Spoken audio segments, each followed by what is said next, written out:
AfriForum is calling on the Human Rights Commission to act on its promise of taking EFF leader Julius Malema on for his utterances. Malema recently told the Red Berets gathering in the Western Cape that a revolution demands that at some point there must be killing. Deputy Justice Minister John Jeffrey joins us now to look at whether there are any shortcomings in our current legislation that's meant to deal with things like hate speech and incitement. And it's great to have you on the program, Deputy Minister. Thanks very much indeed for making time.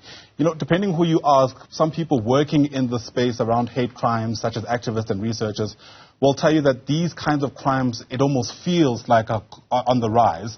And part of the questions that arise, I suppose, is how we should respond to this. Should we look at having harsher laws, the carrot or the stick, or a softer approach like using persuasion to change how people view people who are not like them?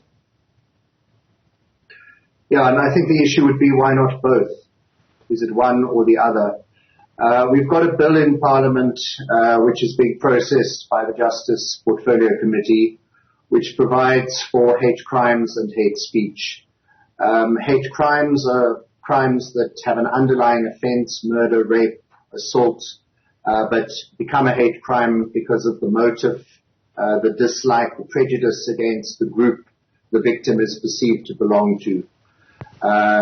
So you can get then a conviction of rape as a hate crime if you rape the person because you thought they were a lesbian who needed to be shown what it's like to have sex with a man. That happens. So that would be a hate crime. Hate speech then is a new crime, which is basically saying things that show a clear intention to be harmful or incite harm and promote or propagate hatred based on certain grounds, which would be issues like the person's race, the person's religion, sexual orientation, those kinds of things. Our existing law, as far as hate speech, what is used currently is a common law crime called crimen injuria. Right. As you can tell, it's a Roman Dutch crime. Common law is not something that is an act passed by Parliament. It's a law that's developed over over time and interpreted by the courts. The issue with crimen injuria is it's basically somebody who unlawfully impairs the dignity or the privacy of another person. So it's not particularly clear if crimen injuria can apply to groups. If you insult somebody by using the K word, for example, at that person, that would be crimen injuria. But if you generally don't specify a specific person, but just refer to Ks, for example, is that crimen injuria? Right. So we're not abolishing crimen injuria, but we're putting in provision for a new law on hate speech. And I guess any law will be judged according to how easy it is to implement it, right? Take us through practically, at least in your mind, what implementing a law like that would look like. You know, one that is looking to sanction people for essentially impairing the dignity of groups of individuals versus just one person. Well, it's not just impairing the dignity. The requirements are specifically it must be harmful. What you say must be harmful or it must incite harm, and it must promote or propagate hatred. So that's the basic test for the crime.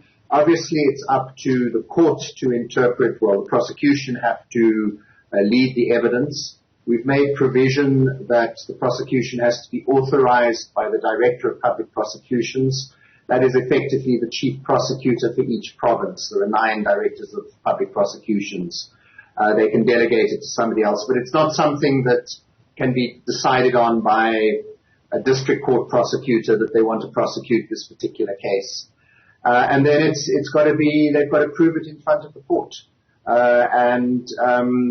The earlier question you raised about a softer approach, a harder approach, this law is not meant to solve our problems of racism in South Africa, racism or any other ism or phobia in South Africa.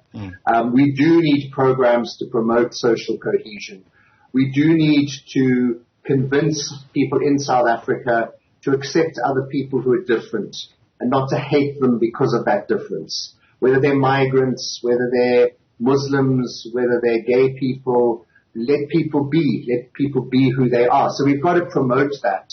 But there is a view that we also need provision, particularly for some people who seem to be unrepentant about their racism or sexism or homophobia, to punish them if they say horrible things. Yeah. The case involving Julius Malema is an interesting one, isn't it, with the Human Rights Commission, because his supporters contend this was part of political speech, and there's perceptions in different parts of society around how protected you are in that context. To what extent does that element muddy the water slightly? Look, the context is obviously important. I understand he made the speech in the context of attacks by white people on black people. This law is not in effect yet, but we have provided some partial exemptions, particularly for artistic creativity, for fair media reporting, for scientific inquiry. We haven't provided, or we're proposing to Parliament, that political affiliation shouldn't be a ground for hate speech. But in this case, he was, it would seem, targeting a particular race group, as far as what I've seen, but I haven't seen all the details. But it's an issue if there's a dispute, that let it go to court. I think at this stage the law is there's the Civil Law, PAPUDA, Promotion of Equality and Prevention of Unfair Discrimination Act, which provides for equality courts. So that is a forum for the moment, but I think it's something that does need to be resolved. Yeah, I mean, he's already come out quite explicitly to say that he's not going to apologize, so it'll be interesting to see what the courts decide. John Jeffrey, thanks for your time. Interesting discussion that. I really do appreciate your insights this morning. John Jeffrey is the Deputy Justice Minister. Live to us there via our video link.